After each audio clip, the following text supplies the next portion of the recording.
프리미엄 스마트 러닝 윌라. 일잘러를 위한 윌라 클래스. 봄클립은 윌라 프리미엄 클래스의 일부입니다. 전체 내용은 윌라에서 들을 수 있습니다.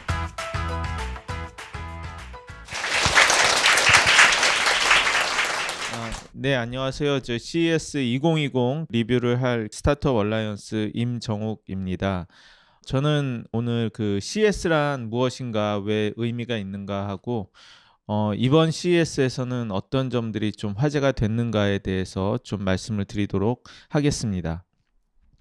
CES는 컨슈머 일렉트로닉스 쇼, 즉 가전제품 박람회라고 합니다.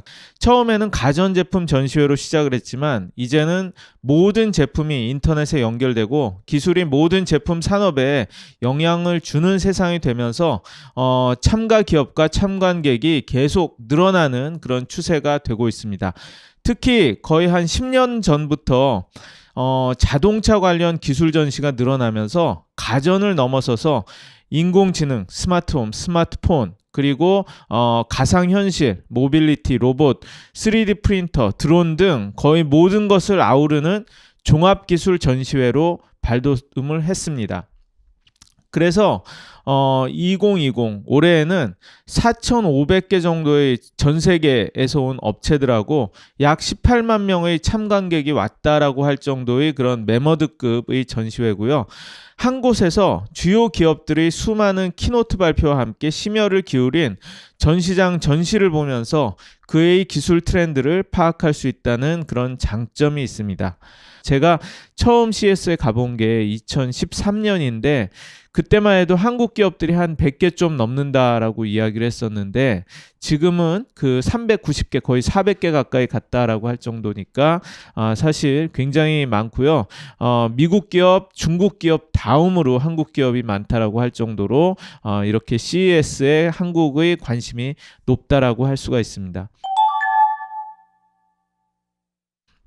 우선 가장 눈길을 끈 것은 자동차 회사들의 스마트 시티와 플라잉카 경쟁이 아닐까라는 그런 생각을 했습니다. 거기에서 가장 주목을 끈 회사가 일본의 도요타하고 한국의 현대 자동차였었는데요. 도요타 이 발표회에 미디어 발표회에 제가 가봤습니다. 예전에도 그랬던 것처럼 도요타 아키오 회장이 직접 등장을 해서 이렇게 그 발표를 했는데요. 저는 또 새로운 자율주행차라든지 아니면은 전기차, 수소차 이런 거를 발표하지 않을까 하는 그런 생각을 했는데 굉장히 의외로 도시 계획을 발표를 했습니다. 스마트 시티, 우분 시티 계획이라는 거였었는데요. 후지산 기슭에 있는 시즈오카현 도요타의 공장 부지에 도요타 직원과 가족 2,000명이 거주하는 도시를 만들겠다라는 그런 그 계획이었고 구글의 신 캠퍼스를 디자인을 한 세계적인 건축가인 덴마크의 비아케 잉겔스라는 분을 이렇게 모셔서 이 우분시티의 계획을 설명을 했습니다. 이 우분시티는 인공지능, 자율주행, 로봇, 스마트홈, 신재생 에너지 등 도요타가 개발하는 기술을 실현하는 그런 실험 도시라고 할 수가 있고요.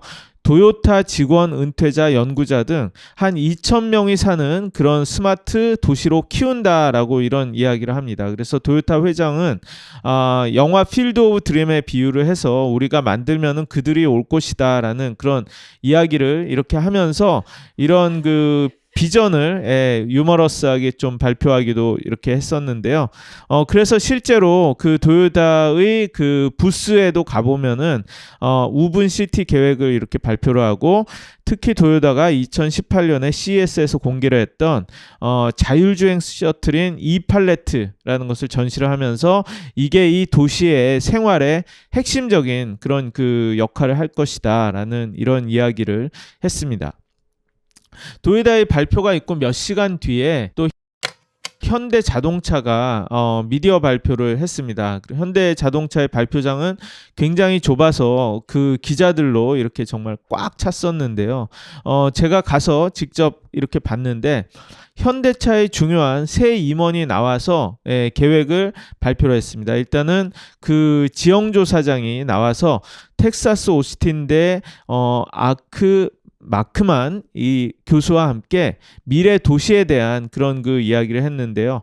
샌프란시스코를 무대로 해서 이런 자율주행 캡슐들이 이렇게 셔틀들이 다니고 플라잉카가 날아다니는 이런 그 퓨처리스틱한 동영상을 보여주면서 설명을 좀 했습니다.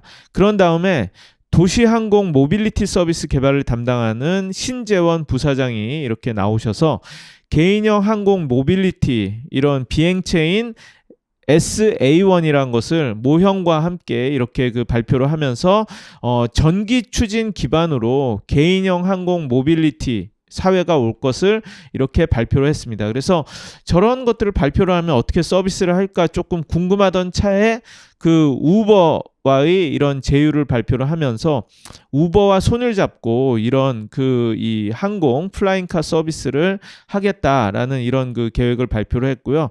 세 번째로 현대차의 디자이너인 이상엽 상무가 나오셔서 이 도시에 실제로 저런 플라잉카가 이렇게 그 출도착을 하고 그리고 수많은 자율주행 전기 셔틀인 PVV가 다니면서 사람들의 일종의 생활수단 역할을 하는 그런 모습을 이렇게 보여줬습니다.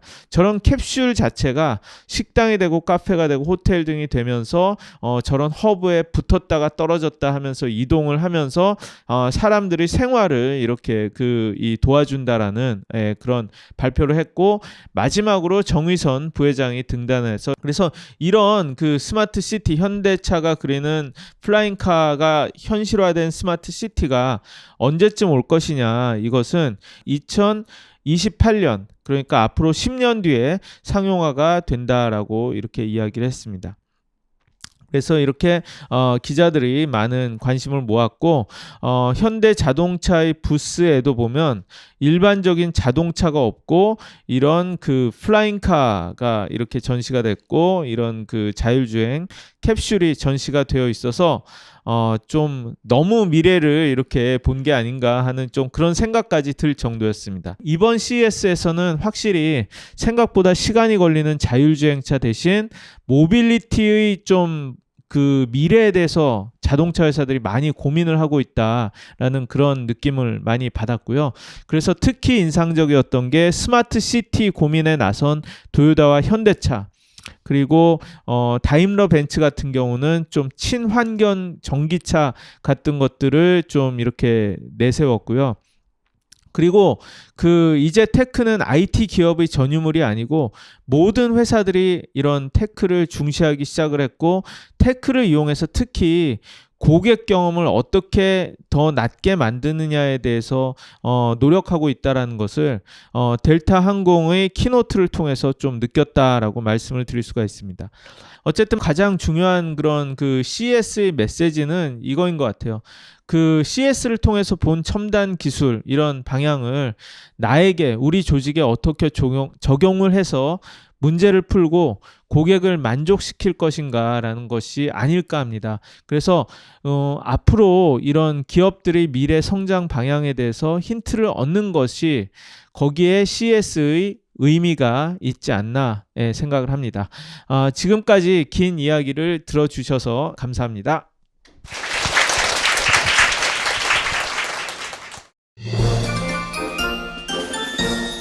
윌라